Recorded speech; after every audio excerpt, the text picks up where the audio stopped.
بسم اللہ الرحمن الرحیم۔ السلام علیکم۔ میری ٹرانسفر جامعہ مسجد سے ہیرا منڈی لاہور کی ایک پرانی مسجد میں کر دی۔ وجہ یہ تھی کہ میں نے قریبی علاقے کے ایک کونسلر کی مسجد کے لاؤڈ اسپیکر پہ تعریف کرنے سے انکار کر دیا۔ شومئی قسمت کے وہ کونسلر محکمہ اوقاف کے ایک بہت بڑے افسر کا بھتیجا تھا۔ نتیجتاً میں لاہور شہر کے بدنام ترین علاقے میں تعینات ہو چکا تھا۔ بے شک کہنے کو میں مسجد کا امام جا رہا تھا، مگر علاقے کا بدنام ہونا اپنی جگہ۔ جو سنتا تھا ہنستا تھا یا پھر اظہار افسوس کرتا تھا۔ محکمے کے ایک کلرک نے تو حد ہی کر دی۔ تنخواہ کا ایک معاملہ حل کرانے سے اس کے پاس گیا تو میری پوسٹنگ کا سن کے ایک آنکھ دبا کر بولا، قبلہ مولوی صاحب، آپ کی تو گویا 5 انگلیاں گھی میں اور سر کڑھائی میں تو گویا زمین میں 6 فٹ نیچے گڑ گیا۔ پھر اللہ بھلا کرے میری بیوی کا، جس نے مجھے تسلی دی اور سمجھایا کہ امامت ہی تو ہے کسی بھی مسجد میں صحیح، اور میرا کیا ہے، میں تو ویسے بھی گھر سے نکلنا پسند نہیں کرتی، پردے کا کوئی مسئلہ نہیں ہوگا، اور پھر ہمارے کون سے کوئی بچے ہیں کہ ان کے بگڑنے کا ڈر ہو۔ بیوی کی بات سن کر تھوڑا دل کو اطمینان ہوا اور ہم نے سامان باندھنا شروع کر دیا۔ بچوں کا ذکر چھڑ ہی گیا تو یہ بتاتا چلوں کہ شادی کے 22 سال گزرنے کے باوجود اللہ نے ہمیں اولاد جیسی نعمت سے محروم ہی رکھنا مناسب سمجھا تھا۔ خیر اب تو شکوہ شکایت بھی چھوڑ چکے تھے دونوں میاں بیوی۔ جب کسی کا بچہ دیکھ کر دل دکھتا تھا تو میں یاد الہی میں دل لگا لیتا اور وہ بھلی مانس کسی کونے کھدرے میں منہ دے کر کچھ آنسو بہا لیتی۔ سامان باندھ کر ہم دونوں میاں بیوی نے اللہ کا نام لیا اور لاہور جانے کے لیے ایک پرائیویٹ بس میں سوار ہو گئے۔ بادامی باغ اڈے پہ اترے اور ہیرا منڈی جانے کے لیے سواری کی تلاش شروع کی۔ ایک ٹانگے والے نے مجھے پتہ بتانے پر اوپر سے نیچے تلک دیکھا اور پھر برقعے میں ملبوس عورت ساتھ دیکھ کر 40 روپے کی عوض لے جانے کے حامی بھر دی۔ ٹانگا چلا تو کوچپان نے میری ناقص معلومات میں اضافہ یہ کیا کہ میاں جی، جہاں آپ کو جانا ہے اسے ہیرا منڈی نہیں ٹبی گلی کہتے ہیں۔ 15-20 منٹ میں ہم پہنچ گئے۔ دوپہر کا وقت تھا، شاید بازار کھلنے کا وقت نہیں تھا۔ دیکھنے میں تو عام سا محلہ تھا، وہی ٹوٹی پھوٹی گلیاں، میلے کرتوں کی غلیظ دامن سے ناپاک پہنچتے ننگ دھڑنگ بچے، نالیوں میں کالا پانی اور کوڑے کے ڈھیر پہ منڈلاتی بے حساب مکھیاں، سبزیاں پھلوں کے ٹھیلے والے اور ان سے بحث کرتی کھڑکیوں سے آدھی باہیں لٹکتی عورتیں۔ فرق تھا تو صرف اتنا کہ پان سگریٹ اور پھول والوں کی دکانیں کچھ زیادہ تھیں۔ دکانیں تو بند تھیں مگر ان کے نئے پرانے بورڈ اصل کاروبار کی خبر دے رہے تھے۔ مسجد کے سامنے تانگا کیا رکا، مانو محلے والوں کی عید ہو گئی۔ پتہ نہیں کن کن کونے کھدروں سے بچے اور عورتیں نکل کر جمع ہونے لگیں۔ ملی جلی آوازوں نے آسمان سر پہ اٹھا لیا۔ ارے نیا مولوی ہے، بیوی بھی ساتھ ہے، پچھلے والے سے تو بہتر ہی ہوگا، کیا پتہ لگتا ہے بہن، مرد کا کیا اعتبار۔ ہاں صحیح کہتی ہے، داڑھی والا مرد تو اور بھی خطرناک۔ عجیب طوفان بدتمیز تھا۔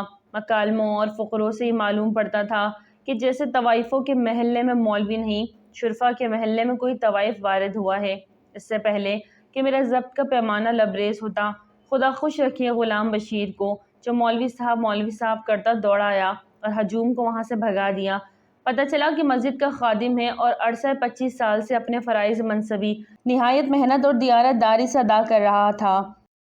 بھئی طبیعت خوش ہو گئی اس سے مل کر۔ دبلا پتلا پکی عمر کا مرد، لمبی سفید داڑھی، صاف ستھرا سفید پاجامہ کرتا، کندھے پہ 4 خانے والا سرخ و سفید انگوچھا، پیشانی پہ محراب کا کالا نشان، سر پہ سفید ٹوپی اور نیچے نگاہیں، سادہ اور نیک آدمی، اور منہ پہ شکایت کا ایک لفظ نہیں۔ بوڑھا آدمی تھا مگر کمال کا حوصلہ و ہمت رکھتا تھا۔ سامان سنبھالتے ہوئے گھر کو ٹھیک کرتے ہفتہ 10 دن لگ گئے۔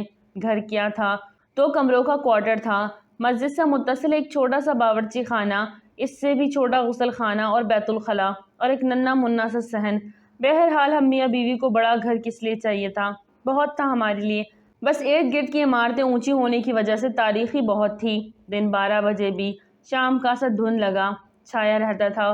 گھر ٹھیک کرنے میں غلام شبیر نے بہت ہاتھ بٹھایا، صفائی کرنے سے دیواریں چونا کرنے تک۔ تھوڑا کریدنے پہ پتہ چلا کہ یہاں آنے والا ہر امام مسجد کے ساتھ غلام شبیر گھر کا کام بھی کرتا تھا، بس تنخواہ کے نام پر غریب 2 وقت کا کھانا مانگتا اور رات کو مسجد ہی میں سوتا۔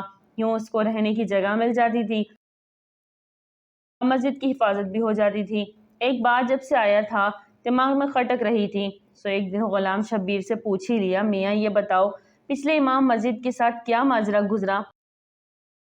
وہ تھوڑا ہچکچایا اور پھر ایک طرف لے گیا کہ بیگم کے کان میں آواز نہ پڑے۔ میاں جی اب کیا بتاؤں آپ کو، جوان آدمی تھے اور غیر شادی شدہ بھی، محلے میں بھلا حسن کی کیا کمی، بس دل آ گیا ایک لڑکی پہ۔ لڑکی کے دلال بھلا کہاں جانے دیتے ہیں سونے کی چڑیا کو۔ پہلے تو انہوں نے مولانا کو سمجھانے بجھانے کی کوشش کی، پھر ڈرایا دھمکایا، لیکن مولانا نہیں مانے۔ ایک رات لڑکی کو بھگا لے جانے کی کوشش کی، بادامی باغ اڈے پر ہی پکڑے گئے۔ ظالموں نے اتنا مارا پیٹا کہ مولانا جان سے گئے۔ غلام شبیر نے نہایت افسوس کے ساتھ ساری کہانی سنی۔ پولیس وغیرہ قاتل پکڑے نہیں گئے؟ میں نے گھبرا کر پوچھا۔ غلام شبیر ہنسنے لگا، کمال کرتے ہیں آپ بھی میاں، پولیس بھلا ان لوگوں کے چکروں میں کہاں پڑتی ہے، بس اتنا بھتہ وصول کیا اور غائب۔ اور ویسے بھی کوتوال صاحب خود اس لڑکی کے عاشقوں میں شامل تھے۔ لا حول ولا قوت، کہاں اسے جہنم میں پھنس گئے۔ میں سب سن کر سخت پریشان ہوا۔ آپ کیوں فکر کرتے ہیں میاں جی، بس چپ کر کے نماز پڑھائیں اور پڑھیے۔ دن کے وقت کچھ بچے آ جایا کریں گے، ان کو قرآن پڑھا دیں، باقی بس اپنے کام سے کام رکھیں گے تو کوئی تنگ نہیں کرتا یہاں، بلکہ مسجد کا امام اچھا ہو تو گناہوں کی اس بستی میں لوگ صرف عزت کرتے ہیں۔ غلام شبیر نے میری معلومات میں اضافہ کرتے ہوئے بتایا تو میری جان میں جان آئی۔ انہی شروع کے ایام میں ایک واقعہ ہوا۔ پہلے دن ہی دوپہر کے کھانے کا وقت ہوا تھا، دروازے پہ کسی نے دستک دی۔ غلام شبیر نے جا کے دروازہ کھولا اور پھر کھانے کی ایک ڈھکی تشتری لے کر اندر آ گیا۔ میری سوالیہ نگاہوں کے جواب میں کہنے لگا، نورا نے کھانا بھجوایا ہے، پڑوس میں رہتی ہے۔ میں کچھ نہ بولا اور نہ ہی مجھے کوئی شک گزرا، سوچا ہوگی کوئی اللہ کی بندی، پھر امام مسجد کے گھر کا چولہا تو ویسے بھی کم ہی جلتا ہے۔ بہرحال جب اگلے 2 دن بھی یہی معمول رہا تو میں نے سوچا کہ یہ کون ہے جو بغیر کوئی احسان جتائے احسان کیے جا رہی ہے۔ عشاء کی نماز کے بعد مسجد میں ہی تھا جب غلام شبیر کو آواز دے کر بلایا اور پوچھا، میاں غلام شبیر یہ نورا کہاں رہتی ہیں؟ میں چاہتا ہوں میرے گھر والی جا کر اس کا شکریہ ادا کرائے۔ غلام شبیر کو تو اوستان خطا ہو گئے یہ سن کر۔ میاں جی بی بی نہیں جا سکتی؟ جی وہاں میں نے حیرانگی سے مزید استفسار کیا تو گویا غلام شبیر نے پہاڑی توڑ دیا میرے سر پر۔ میاں جی اس کا پورا نام تو پتہ ہی نہیں کیا، مگر سب اس کو نورا کنجری کے نام سے جانتے ہیں۔ پیشہ کرتی ہے؟ پیشہ کرتی ہے یعنی طوائف ہے، اور تم ہمیں اس کے ہاتھوں کا کھانا کھلا رہے ہو؟ استغفر اللہ استغفر اللہ۔ غلام شبیر کچھ شرمسار ہوا میرا غصہ دیکھ کر، تھوڑی دیر بعد ہمت کر کے بولا، میاں جی یہاں تو سب ایسے ہی لوگ رہتے ہیں، ان کے ہاتھ کا نہیں کھائیں گے تو مستقل چولہا جلانا پڑے گا جو آپ کی تنخواہ میں ممکن نہیں۔ یہ سن کر میرا غصہ اور تیز ہو گیا۔ ہم شریف لوگ ہیں غلام شبیر، بھوکے مر جائیں گے مگر طوائف کے گھر کا کھانا نہیں کھائیں گے۔ میرے تیور دیکھ کر غلام شبیر کچھ نہ بولا، مگر اس دن کے بعد سے نورا کے گھر سے کھانا کبھی نہیں آیا۔ جس مسجد کا میں امام تھا، عجیب بات یہ تھی کہ اس کا کوئی نام ہی نہیں تھا، بس ٹبی مسجد کے نام سے مشہور تھی۔ ایک دن میں نے غلام شبیر سے پوچھا کہ میاں نام کیا ہے اس مسجد کا؟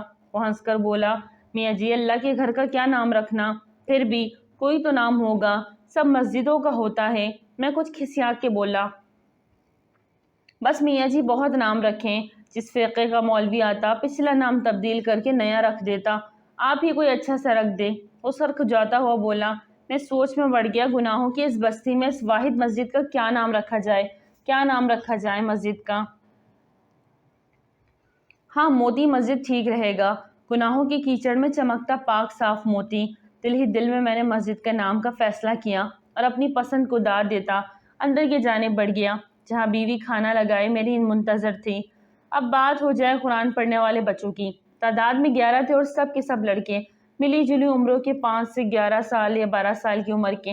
تھوڑے شرارتی ضرور تھے مگر اچھے بچے تھے، نہا دھو کے صاف ستھرے کپڑے پہن کے آتے تھے، 2 گھنٹے سپارہ پڑھتے تھے اور پھر باہر گلی میں کھیلنے نکل جاتے۔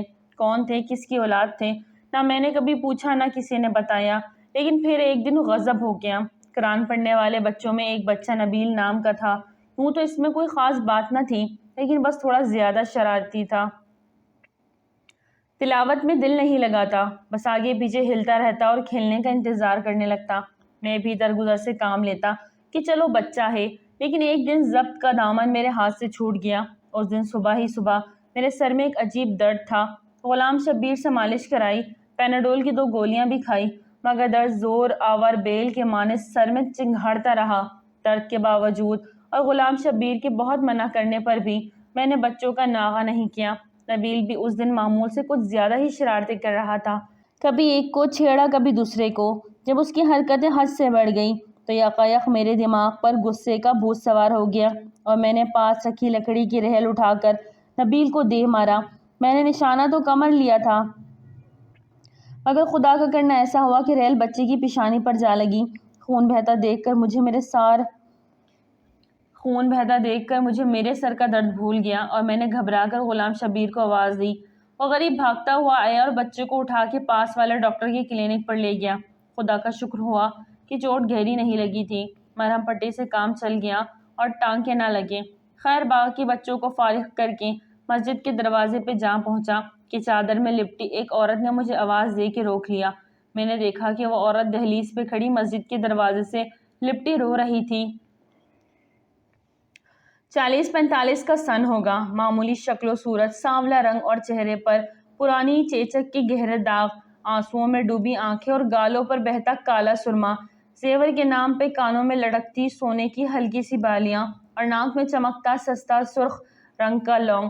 چادر بھی سستی مگر صاف ستھری اور پاؤں میں ہوائی چپل۔ کیا بات ہے بی بی، کون ہو تم؟ میں نے حیرانگی سے اس سے پوچھا۔ میں نورا ہوں مولوی صاحب، اس نے چادر کے پلو سے ناک پوچھتے ہوئے کہا۔ نورا؟ نورا کنجری؟ میرے تو گویا پاؤں تلے زمین ہی نکل گئی۔ میں نے ادھر ادھر غلام شبیر کی تلاش میں نظریں دوڑائی، مگر وہ تو نبیل کی مرہم پٹی کرا کے اس کو اس کے گھر چھوڑنے کے بہانے نہ جانے کہاں غائب تھا۔ جی نورا، اس نے نظریں جھکائے اپنے نام کا اقرار کیا۔ مجھے کچھ دیر کے لیے اپنے منہ سے نکلنے والی اس کی گالی جیسی عرفیت پہ شرمندگی ہوئی، مگر پھر خیال آیا کہ وہ طوائف تھی اور اپنی بری شہرت کی ذمہ دار۔ شرمندگی اس کو ہونی چاہیے تھی، مجھے نہیں۔ پھر اچانک مجھے احساس ہوا کہ میری موتی جیسی مسجد میں اس طوائف کا ناپاک وجود کیسے غلاظت سے کم نہیں۔ باہر نکل کر کھڑی ہو، مسجد کو گندا نہ کرو بی بی۔ میں نے نفرت سے باہر گلی کی جانب اشارہ کیا۔ اس نے کچھ اس حیرانگی سے آنکھ اٹھا کر میری طرف دیکھا کہ جیسے اسے مجھ سے اس رویے کی امید نہ ہو۔ ڈبائی آنکھوں میں ایک لمحے کے لیے کسی انکہی فریاد کی لو بھڑکی، لیکن پھر کچھ سوچ کر اس نے آنسوؤں کی پانی میں احتجاج کے ارادے کو غرق کیا اور بغیر کوئی اور بات کیے چلی گئی۔ میں نے بھی نہ روکا کہ پتہ نہیں کس ارادے سے آئی تھی۔ اتنی دیر میں غلام شبیر بھی پہنچ گیا۔ کون تھی میاں جی، کیا چاہتی تھی؟ غالباً اس نے عورت کو تو دیکھا تھا مگر دور سے شکل نہیں پہچانا۔ نورا تھی، پتہ نہیں کیوں آئی تھی، مگر میں نے بھی ڈانٹ پلائی کہ آئندہ اس سے پاک جگہ کا رخ نہیں کرے گی۔ میں نے داد طلب نظروں سے غلام شبیر کی طرف دیکھا، مگر اس کے چہرے پر ستائش کی جگہ افسوس نے ڈیرے ڈال رکھے تھے۔ وہ بیچاری دکھوں کی ماری اپنے بچے کا گلہ کرنے آئی تھی میاں جی، نبیل کی ماں ہے، بچے کے چوٹ کو برداشت نہ کر سکی اور آپ نے اس غریب کو ڈانٹ دیا۔ غلام شبیر نے نورا کی وکالت کرتے ہوئے کہا۔ تو نبیل نورا کا بیٹا ہے، ایسی حرکتیں کرے گا تو سزا تو ملے گی، جیسی ماں ویسا بیٹا۔ میں نے اپنی شرمندگی کو بےہودگی سے چھپانے کی کوشش کی۔ ایک لمحے کو خیال بھی آیا کہ بچہ تو معصوم ہے اور پھر میں نے زیادتی بھی کی، مگر پھر اپنے استاد ہونے کا خیال آیا تو سوچا کہ بچے کی بھلائی کے لیے ہی تو مارا ہے۔ کیا ہوا؟ پھر ایک طوائف کو کیا حق کہ مسجد کے امام سے شکایت کر سکے؟ کتنے بچے ہیں نورا کے؟ میں نے بات کا رخ بدلنے کی کوشش کی۔ مسجد میں پڑھنے والے سب بچے نورا کے ہیں میاں جی، اس کے علاوہ ایک گود کا بچہ بھی ہے۔ بس اس محلے میں صرف نورا اپنے بچوں کو مسجد بھیجتی ہے، باقی سب لوگوں کے بچے تو آوارہ پھرتے ہیں۔ غلام شبیر کی آواز پھر نورا کی وکالت گونج رہی تھی۔ میں نے بھنا کر جواب دینے کا ارادہ کیا تھا کہ کوتوال صاحب کی گاڑی سامنے آ کر رکی۔ خود تو پتہ نہیں کیسا آدمی تھا، مگر بیوی بہت نیک تھی، ہر دوسرے تیسرے روز ختم کے نام پر کچھ نہ کچھ میٹھا بھجوا دیتی۔ اس دن بھی کوتوال کا عدلی جلیبیاں دینے آیا تھا۔ گرما گرم جلیبیوں کی اشتہا انگیز مہک نے میرا سارا غصہ ٹھنڈا کر دیا۔ اور نورا کی بات آ گئی ہوگی کہ نبیل کو مار پڑنے کے کچھ دنوں بعد کا ذکر ہے۔ عشاء پڑھنے کے بعد غلام شبیر سے ایک شرعی معاملے پر بحث میں الجھ گیا۔ گھر جاتے کافی دیر ہو گئی۔ مسجد سے باہر نکلے تو بازار کی رونق شروع ہو گئی۔ بالکنی پر جھلملاتے پردے لہرا رہے تھے۔ اور کوٹھوں سے ہارمونیم کے سر اور طبلوں کی تاپ کی آواز ہر جگہ گونج رہی تھی۔ پان، سگریٹ اور پھولوں کی دکانوں پر بھی دھیرے دھیرے رش بڑھ رہا تھا۔ اچانک میری نظر نورا کے گھر کے دروازے پر جا پڑی۔ وہ باہر ہی کھڑی تھی اور ہر آتے جاتے مرد سے ٹھٹے مار مار کے گپے لگا رہی تھی۔ آج تو اس کا روپ ہی دوسرا تھا۔ گلابی رنگ کا چست سوٹ، پاؤں میں سرخ گرگابی، ننگے سر پہ اونچا جوڑا، جوڑے میں پروئے موتیوں کے پھول، میک اپ سے لدا ہوا چہرہ، گہری شوک لپسٹک، آنکھوں میں مسکارا اور مسکارے کی اونٹ سے جھانکتی ننگی دعوت۔ لا حول ولا قوت الا باللہ۔ میں نے تنزیہ نگاہوں سے غلام شبیر کی جانب دیکھا۔ آخر وہ نورا کا وکیل جو تھا۔ چھوڑیے میاں جی، عورت غریب ہے اور دنیا بڑی ظالم۔ اس نے گویا بات کو ٹالنے کی کوشش کی، مگر میں اتنی آسانی سے جان چھوڑنے والا نہیں تھا۔ یہ بتاؤ میاں، جب اس کے گاہک آتے ہیں تو کیا بچوں کے سامنے ہی؟ میں نے معنی خیز انداز میں اپنا سوال ادھورا ہی چھوڑ دیا۔ میاں جی، ایک تو اس کے بچے صبح اسکول جاتے ہیں اور اس لیے رات کو جلدی سو جاتے ہیں، اور دوسرا مہمانوں کے لیے باہر صحن میں کمرہ الگ رکھا ہے۔ غلام شبیر نے ناگوار سے لہجے میں جواب دیا۔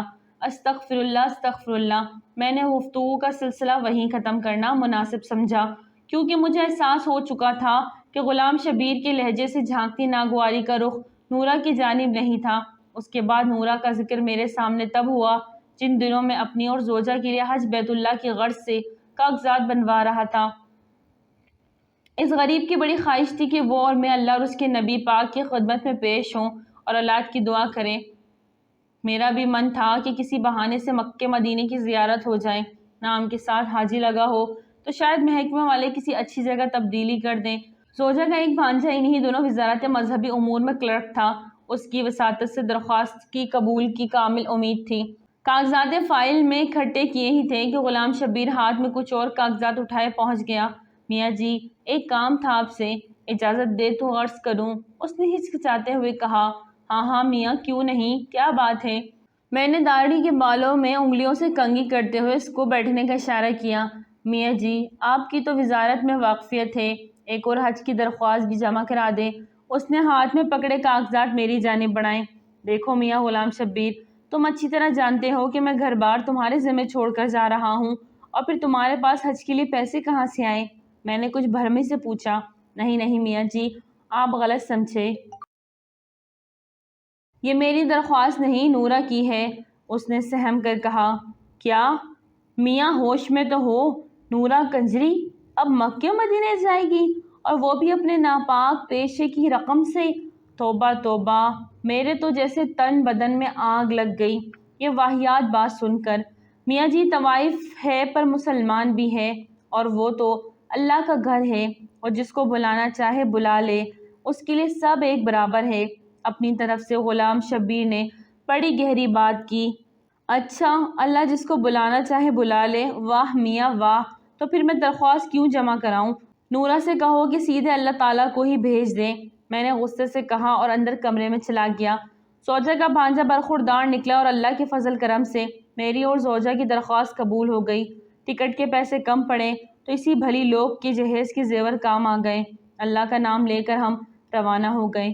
احرام باندھا تو گویا عمر بھر کے گناہ اتار کے ایک طرف رکھ دیے۔ اللہ کا گھر دیکھا اور نظر بھر کے دیکھا۔ فرائض پورے کرتے کرتے رمی کا دن آ گیا۔ بہت رش تھا، ہزاروں لاکھوں لوگ، ایک ٹھاٹے مارتا سفید رنگ کا سمندر، گرمی بھی بہت تھی۔ میرا تو دم گھٹنا شروع ہو گیا۔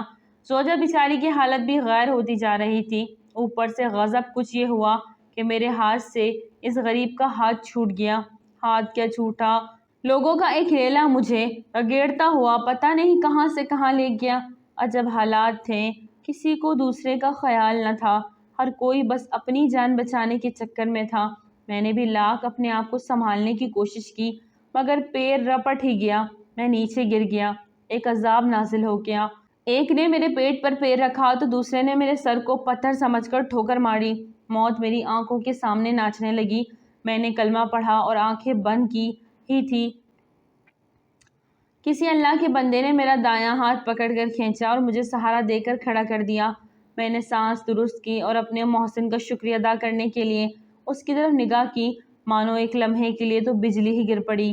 کیا دیکھتا ہوں، میرا ہاتھ مضبوطی سے تھامے نورا کنجری کھڑی مسکرا رہی ہے۔ ناپاک عورت یہاں کیسے آ گئی؟ اس کی حج کی درخواست کس نے اور کب منظور کی؟ میں نے ہاتھ چھڑانے کی بہت کوشش کی مگر کہاں صاحب ایک آہنی گرفت تھی، میں نہیں چھوڑ سکا۔ وہ مجھے اپنے پیچھے کھینچتی ہوئی ایک طرف لے گئی۔ اس طرف کچھ عورتیں اکٹھی تھیں۔ اچانک میری نظر زوجہ پر پڑی جس کی آنکھوں میں آنسو تھے اور وہ بےتاب نگاہوں سے مجمع ٹٹول رہی تھی۔ ہماری نظریں ملی تو سب کلفت بھول گئے۔ میں دوڑ کر اس تک پہنچا اور آنسو پوچھے کہاں چلے گئے تھے؟ اب کچھ ہو جاتا تو۔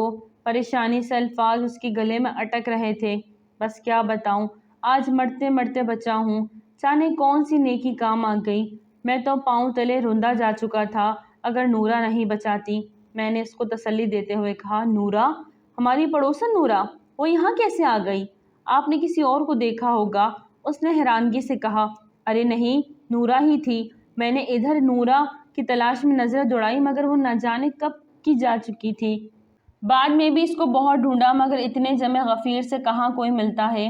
خدا خدا کر کے حج پورا ہوا اور ہم دونوں میاں بیوی وطن واپس روانہ ہوئے۔ لاہور ایئرپورٹ پر غلام شبیر پھولوں کے ہاروں سمیت استقبال کو آیا ہوا تھا۔ بہت مبارک باجی، بہت مبارک میاں جی، بلکہ اب تو میں آپ کو حاجی صاحب کہوں گا۔ اس نے مسکراتے ہوئے ہم دونوں کو مبارکباد دی۔ میری گردن حاجی صاحب کا لقب سن کر اکڑ گئی۔ میں نے خوشی سے سرشار ہوتے ہوئے اس کے کندھے پہ تھپکی دی اور سامان اٹھانے کا اشارہ کیا۔ ٹیکسی میں بیٹھے میں نے مسجد اور گھر کی خیریت دریافت کی تو نورا کا خیال آیا۔ میاں غلام شبیر، نورا کی سناؤ۔ میرا اشارہ اس کی حج کی درخواست کے بارے میں تھا۔ اس بیچاری کی کیا سناؤں میاں جی، لیکن آپ کو کیسے پتہ چلا؟ اس نے حیرانگی سے میری جانب دیکھا۔ بس ملاقات ہوئی تھی مکہ شریف میں۔ میں نے اس کے لہجے میں چھپی اداسی کو اپنی غلط فہمی سمجھا۔ مکہ شریف میں ملاقات ہوئی تھی؟ مذاق نہ کریں میاں جی، نورا تو آپ کے جانے کے اگلے ہی دن قتل ہو گئی تھی۔ اس نے گویا میرے سر پر بم پھوڑا۔ قتل ہو گئی تھی؟ میں نے اچنبھے سے پوچھا۔ جی میاں جی، بیچاری نے حج کے لیے پیسے جوڑ رکھے تھے۔ اس رات کوئی گاہک آیا اور پیسوں کے پیچھے قتل کر گیا۔ غریب کو۔ ہمیں تو صبح کو پتہ چلا جب اس کے بچوں نے اس کی لاش دیکھی۔ شور مچایا تو سب اکٹھے ہوئے۔ پولیس والے بھی پہنچ گئے اور اس کی لاش پوسٹ مارٹم کے لیے لے گئے۔